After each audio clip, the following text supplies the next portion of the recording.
WFM 91.7. A very beautiful and amazing morning to you. Thank you so much for joining us on Political Arena this morning. All right, my name is Rose Yusuf Kaiser. Hopefully your day is going on well. Today is the 19th day in the month of July 2023. All right, so we're gradually seeing the end of this month. Hopefully it gets to end on a very good note for each and every one of us.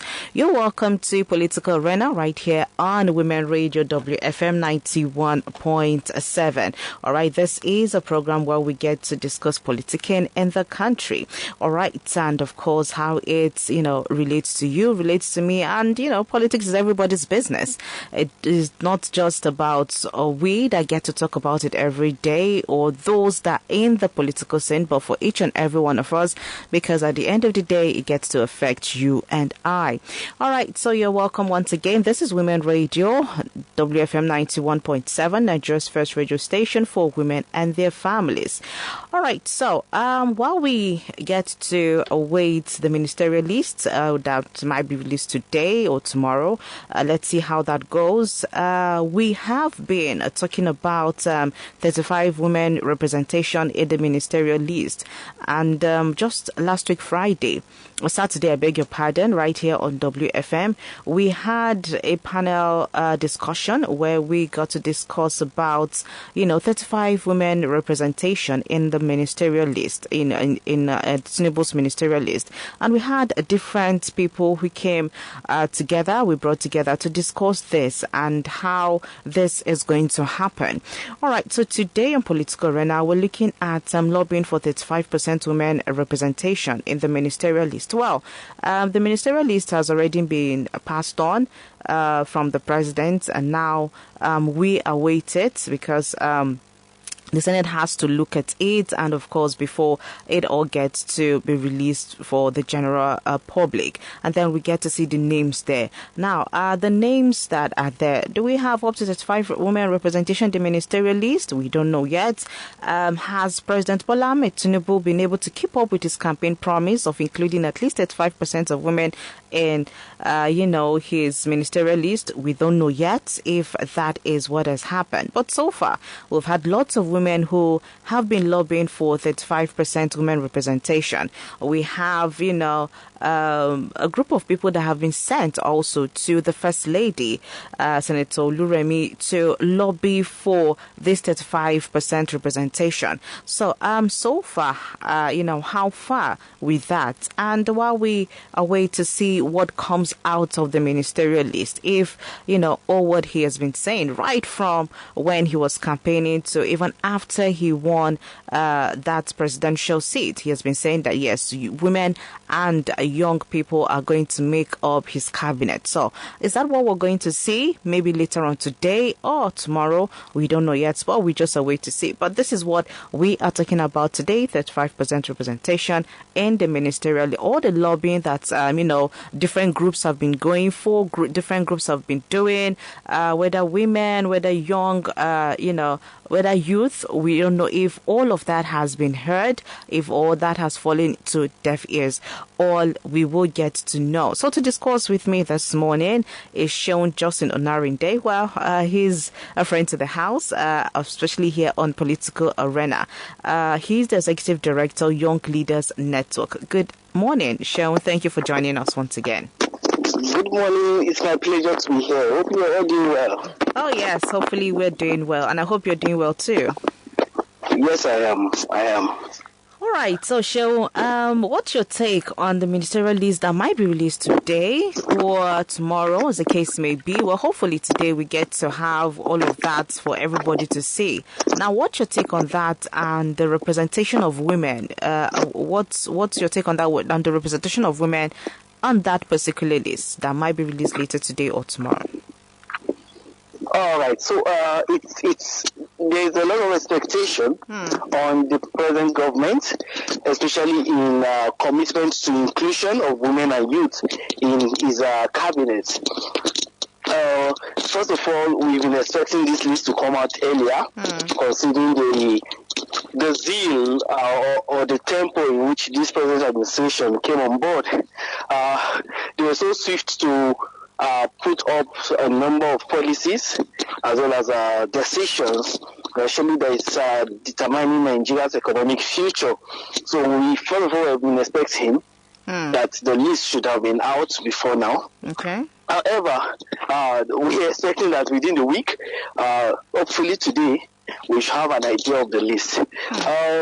So far, a lot of us have been requesting and lobbying for 35%, at least a minimum, commitment of women in the Federal Executive Council. My personal expectation is that Tinubu, the government of President Ahmed Bola Tinubu, will perform better than previous administration in respect to bringing in more women in their cabinet. For instance, when we look at the precedents of his leadership while he was the governor of Lagos State, it's you could see that he has always been someone who, to a level, has encouraged women emergence in leadership. His vice deputy governor at that time was a female, and we also saw some other women who were commissioners in his cabinet at that time. We've also seen him during the campaigns when he had different meetings with women, making commitment to supporting women. We've seen the commitment from his wife, Oluwemi Bola Ahmed Tinubu, who said that for her husband to have supported her for the Senate race over the years is also an indication that he's someone who is going to support women emergence in leadership. This is greatly commendable. However, from the lists that have been leaked out, over the last few weeks, some lists have been coming out, even though we don't know if those lists are actually true or not. But from the lists that have been coming out, I am having some level of doubts if we're going to be able to achieve that 35% minimum representation of women in the ministerial list. Not only for women, I also have fears if we're going to be able to achieve meaningful representation of youths in the cabinet. Wow. That now the emergence of this government has been supported largely by youths and women, So it's expected that the government should be all inclusive, that brings in the best minds of male and women and men. If of course, considering the already made appointments, we've seen few women emerged as special assistants to the president on certain areas, certain sectors. We're hoping that the president is going to be able to build on that and bring in more women to serve in his cabinet. We have seen all over the years that women have always shown excellent capacity to lead in various sectors they have led. Even in Nigeria, when you look at the big time reformers, people that were instrumental in putting up foundations for the economic transformation of this country, for the health transformation of this country, for education transformation, we have seen women played active roles, either as the head or as assistants. So we remember what happened during the Obasanjo's era in the Economic Council led by Ngozi Okonjo-Iweala. We've seen the kind of transformation that she did, and we saw that she didn't work alone. There were some other women who were strategic in that transformation. We know people like Dr. Obi Ezekwesili, who did excellently in the area of education, in the area of mining. We talk about the public procurement reforms. These are some of the things that these women brought up. We talk about even the national, what they call it, Nigerian Extractive Industry Transparency Initiatives. These initiatives are ensuring that there is transparency in all our extractive industries. These are initiatives that women led in this nation. We look at the National Education Register. These are some of the initiatives that women led in this nation. So we've seen women perform excellently. Look at the transformation that happened in NAFDAC, when millions of lives were saved because of proper regulation of illicit drugs in the nation. So women have always shown leadership and excellent leadership in this nation. It's going. Remember, in the last time, my last time on the program, I was sharing that I believe that if women can also be considered for some so-called sacred positions, of service shifts in Nigeria, we will have transformation in the security sector of this nation. So imagine having women emerge as service chiefs. It's going to be excellent, I tell you. We've seen that happen in many nations. Look at nations like New Zealand, look at nations like Poland that have always been scoring high in Human Development Index. Who are those people who steered that kind of development? These women. We look at Angela Merkel in Germany at that time when Europe was going through a serious they were going through a big challenge. That was when the Brexit issues came up. They were also looking at having a global recession. But this woman was still able to hold the economy of Germany strong in the whole of Europe. So I use this moment to counsel the leadership of this nation to consider women. If I go further, you will see how disappointed I am, especially with the emergence of the new leadership of the National Assemblies. Considering, you look at the leadership of National Assemblies, see how much they have marginalized women from the leadership. There's a big challenge. We expect that the few women who are opportune to be in that assembly should have been given meaningful leadership, to ensure proper representation of women. But that's not what we have seen in the leadership of the National Assembly. So we hope the president will be able to correct that in his cabinet. Okay. All right. So let's get to see what this list is about, maybe much later today or tomorrow. And hopefully it doesn't have anything at all to do with all those lists that we've been seeing flying around. Hopefully. All right. So, all right. Now that President Tinubu is, about 50 days in office, all right, and he has sent his ministerial nominees to the Senate to be read out maybe later today or so. Do you think that for the groups or for the women association, because we have lots of women, especially us here in Women Radio, we have been calling for this. We have been, pushing people who will lobby for this. Some representatives were sent to, to meet the First Lady to lobby for this at 5% representation in this ministerial list. Now, do you think that all of this work would actually yield something? Can we see that, for all of the pushing that we have been pushing, all of the work that we have been putting on the ground to see that this actually comes to fruition? Do you think that it's actually landed in, it is going to give us that particular outcome that we want to see? All right. Prior to these efforts in the last administration, we also saw a number of efforts made by women-led, women-focused civil society organizations, as well as activists across the nation. Yet we have little that was recorded. That for me begins to give me concern that, what are the core message of the lobbying groups? In the last few weeks, we've seen a number of women groups visiting the president, visiting the president's wife. Yes. Requesting for consideration of women.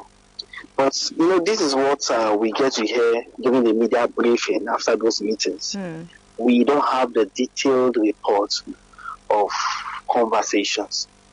I won't be surprised if I hear that some of the women are actually lobbying for themselves or for someone that they know to be given political appointments. I won't be surprised, because one should expect that with this high-level engagement, we should have positive results.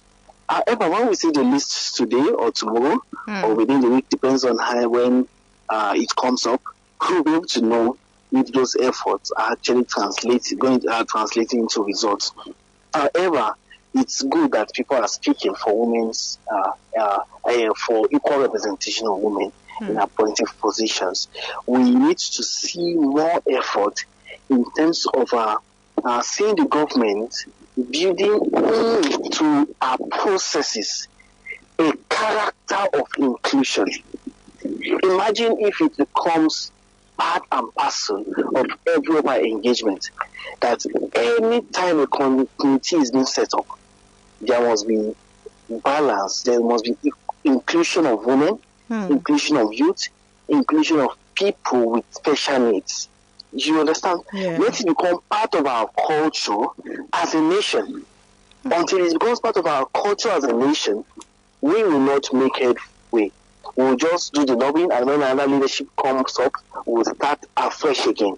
That's one. Secondly, I look forward to seeing it being enshrined in our constitution, being enshrined in our policy. So we look forward to seeing the efforts of this 10th Assembly in enacting certain laws that ensures or that mandates an inclusion of women, inclusion of youth people, inclusion of people with disability in every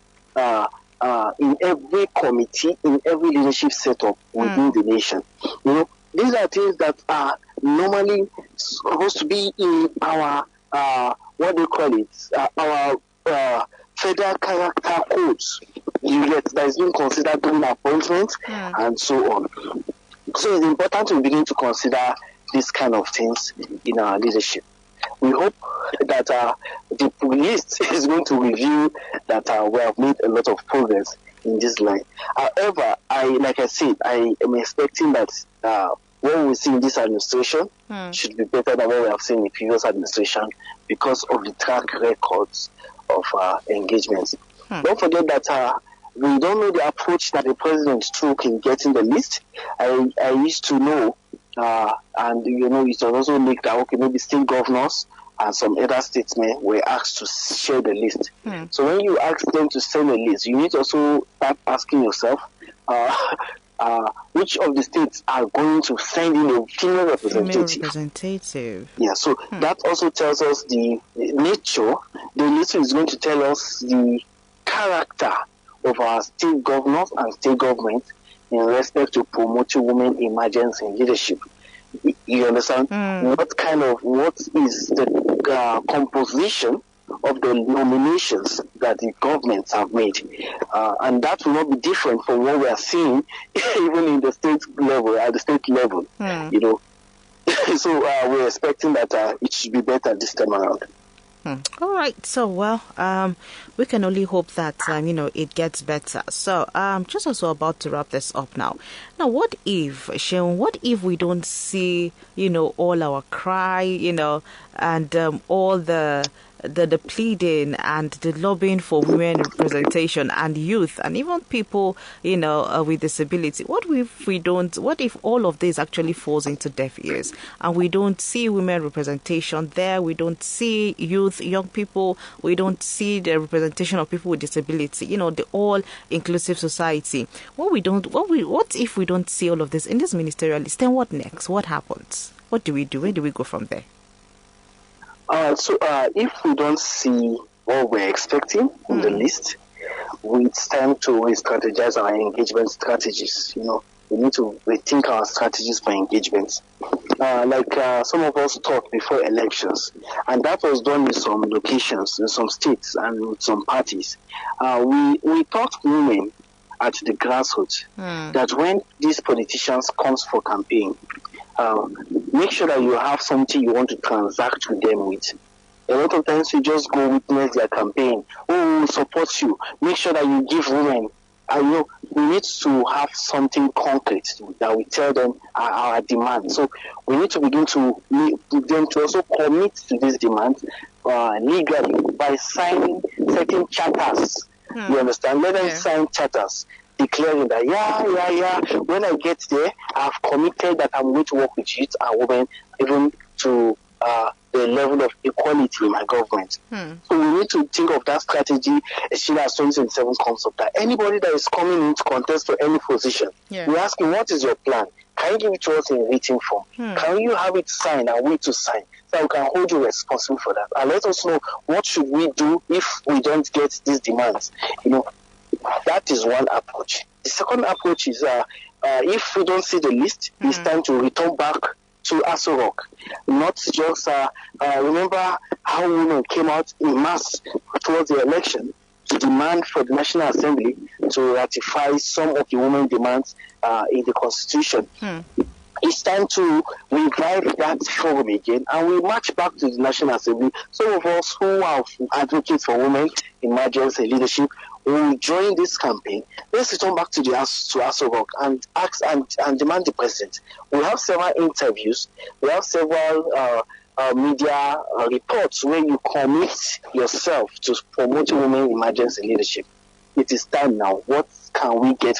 Well, we have not given us our demand. What's your plan? We can demand for a review of the entire list. There's nothing that cannot be done. What we want is productivity. We want results.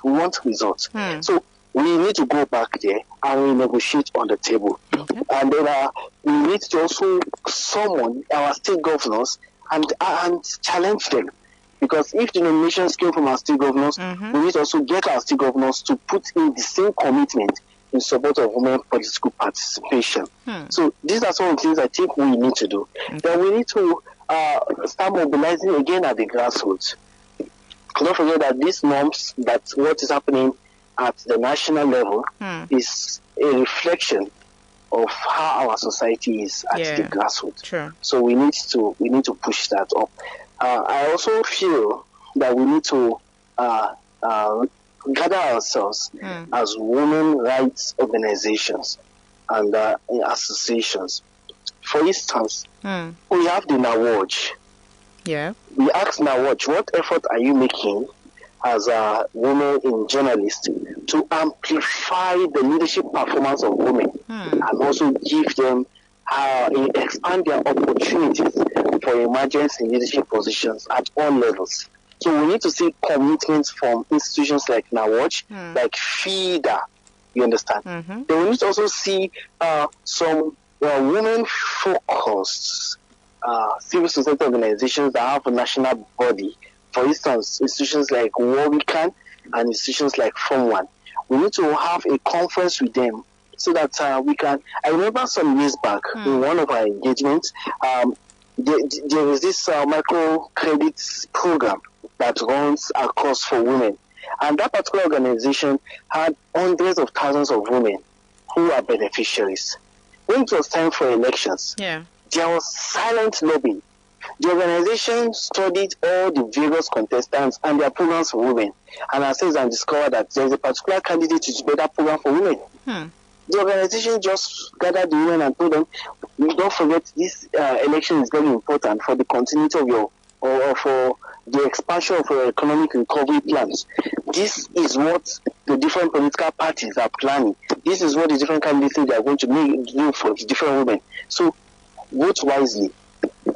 Do you know that particular lobbying at the grassroots positioned the candidates that had the better plan for youth and women in the elections? So we need to engage institutions like Form 1, like Warwican, and ask them, can we have some strategic focus for engaging women at all levels of the society? All right. Thank you very much, Shehu, for being a part of your program this morning. I really do appreciate having you. My pleasure, Elder. All right. Have a great day ahead. Thank you. All right. Thank you. You too. Have a great day. Listeners, enjoy your day. All right, so that's Mr. Seun Justin Onarinde, Director, Young Leaders Network. And we've just talked about 35 women representation in the ministerial. So hopefully we get to see all of this play out when the list comes up. Because as for now, for all we know, the list of the ministerial nominee has been sent to the Senate and might be read out later today, all right, by the Senate President Godswill Akpabio. So let's see the turnout of event. Let's see if all the lobbying, if all the cry, if all, the plea to have 35% women representation, it has actually been adhered to. And even him, as the president, keeping up to his words and his campaign promises, and all the promises he has made to Nigerians, he has made to women, he has made to young people, he has made to people with disabilities, he has made to, all sectors of the economy. Let's see how all of this gets to unfold, maybe later today or tomorrow, as the case may be. And that's it on the program this morning. We sincerely appreciate you for tuning in and for listening to the program Political Arena. Join us again next week, Wednesday, by 11:30 a.m., where we will bring you Political Arena. My name is Rose Yusuf Kaiser. Do stay tuned to Women Radio. Coming up at 12 is the news. At 12:05, the big question will come through. Good morning.